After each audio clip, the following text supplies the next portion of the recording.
السلام عليكم ورحمة الله تعالى وبركاته.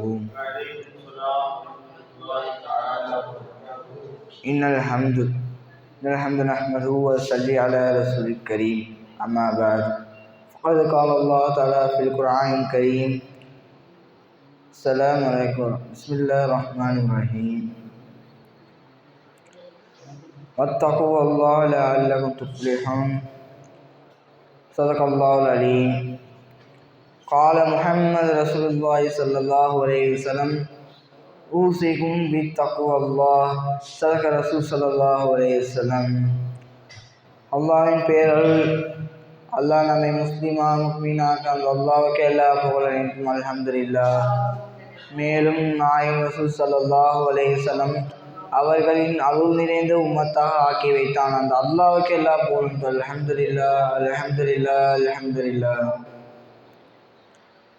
அன்பர்களே, நம் வாழ்வில் வெற்றி தக்குவாதான் என்று உள்ளது. அல்லாஹ் கூறுகிறான், வத்தகுவல்லாஹ் லஅல்லகும் துஃப்லிஹூன். நீங்கள் அல்லாஹ்வை தக்வா செய்யுங்கள், வெற்றி பெறுவீர்கள். இதை விட்டு வேறு எதிலும் வெற்றி தேடினாலும் கிடைக்காது.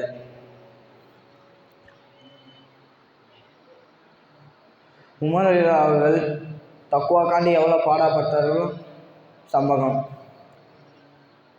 ஹஜ்ரத் உமர் ரலியல்லாஹு அவர்கள் அடிமையான அஸ்லம் இருவர்களும்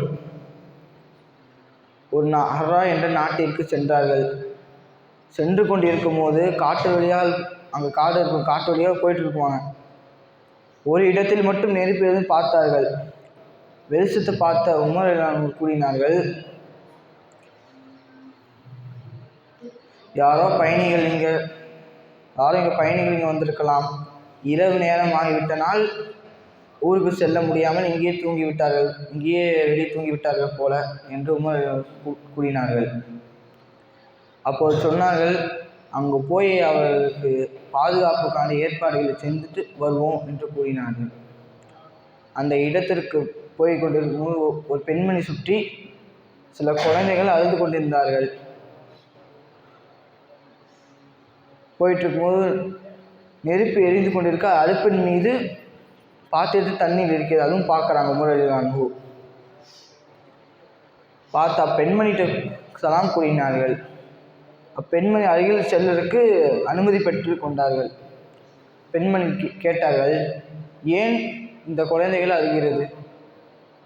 பெண்மணி சொல்கிறார்கள், பசி கொடுமையினால் இந்த குழந்தைகள் அழுகிறது என்று சொன்னார்கள். கேட்டாங்க, ஏன் அடுப்பின் மீது ஒரு பாத்திர தண்ணீர் இருக்கிறது? பெண்மணி சொன்னார்கள், இந்த பாத்திர தண்ணீர் கொதிக்கொண்டு இருக்கிறது. இதை இந்த குழந்தைகள் பார்த்தார்கள்னா சமையல் செய்கிறாங்க என்று குழந்தைகள் தூங்கி விடுவார்கள் கொஞ்ச நேரத்திலேயே. பெண்மணி இன்னொன்று சொல்கிறாங்க, அமீருல் முஃமினீன் என்ற உமர் ரலியல்லாஹு அவர் பற்றி தான் சொல்கிறாங்க. இந்த நாட்டுக்கு தலைவராக இருக்காங்க. நாங்கள் காசு கஷ்டமாக இருக்கும்போது அவங்க தெரியாமலும் அங்கேயே இருக்கிறாங்க. அதுக்கு உமர் ரலியல்லாஹு சொன்னார்கள், நீங்கள் அவர் முன்னாடி சொன்னால் தானே அவர்களுக்கு ஏதாவது உதவி செய்வாங்க அப்படின்னு சொல்ல. பெண்மணி சொன்னாங்க, எனக்கும் மத்தியின் அல்லாஹ் தான் தீர்ப்பளிக்க வேண்டும் என்று சொன்னார்கள்.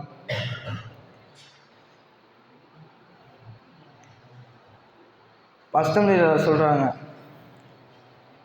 உமரில் அஸ்தமில் கூட்டி நேராக மதீனாவுக்கு போகிறாங்க. 2 பேரும் மதீனாவுக்கு போய் உமரில் ஒரு அரசாங்கத்தில் போகிறாங்க. போய் அங்கே பைத்துல் மாலிலிருந்து கொஞ்சம் மாவு, பேச்சம்பழம், கொழுப்பு, துணிமணிகள்,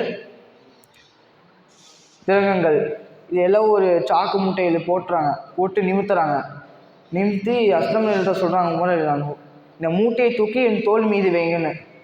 அது கஷ்டமில்லை சொல்கிறாங்க, எஜமா இந்த மூட்டையை நான் தூக்கி என் தோல் சுமந்து செல்கிறலாம் என்று சொல்கிறார்கள். அதுக்கு உமர் ரலியல்லாஹு சொல்கிறார்கள், பரவாயில்ல என் தோல் மீது வைங்க, நான் கொண்டு வரேன் அப்படின்னு சொல்கிறாங்க. அதுக்கப்புறம் ஒரு 2-3 தடவை வற்புறுத்தி பார்த்தாங்க, நான் கொண்டு வரேன்னு. எனக்கு உமர் அலி ஒரு சம்பவம் சொன்னாங்க. கியாமத் நாள் அன்று உன் சுமையை நீ தான் சுமக்க வேண்டும், என் சுமையை நான் தான் சுமக்கணும். அது அதுக்கப்புறம் தோல் ஏற்றி விட்டாங்க மூட்டையை. காற்று அப்படி வந்துட்டுருக்காங்க, சில வேகமாக வந்துட்டுருக்காங்க. அந்த பெண்மணி வீட்டுக்கு வந்துட்டாங்க. வந்து இந்த பொருட்களை இப்போ பேச்சு பழம் இதெல்லாம் வச்சு ஒரு உணவு செய்கிறாங்க. இந்த உணவு செஞ்சு குழந்தைகளுக்கும் கொடுக்குறாங்க, பெண்மணிக்கு கொடுக்குறாங்க.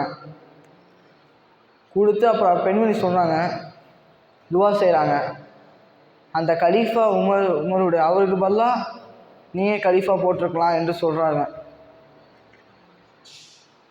அதுக்கப்புறம் அந்த குழந்தைங்கள் விளையாடி கொண்டு சாப்பிட்டு கொண்டிருக்கு. உமர் எல்லாம் கொஞ்சம் தூரம் சென்று உக்காடுறாங்க. உக்காந்து கேட்குறாங்க, இந்த குழந்தைங்கள் போய் சிரிக்கிறது இதெல்லாம் அஸ்லம் ரலியல்லாஹு சொல்கிறாங்க. இந்த குழந்தைங்க விளையாடுறது சிரிக்கிறது என் மனசு சந்தோஷமாக இருக்குது அப்படின்னு சொல்கிறாங்க. ஆகவே உமர் ரலியல்லாஹு போன்று நாமும் வாழ வேண்டும். அல்லாஹ் அருள் புரிவானாக. ஆமீன். வாஹிதுல் அல்ஹம்துலில்லாஹி ரப்பில் ஆலமீன். அஸ்ஸலாமு அலைக்கும் வரஹ்மத்துல்லாஹி தஆலா வபரகாத்துஹு.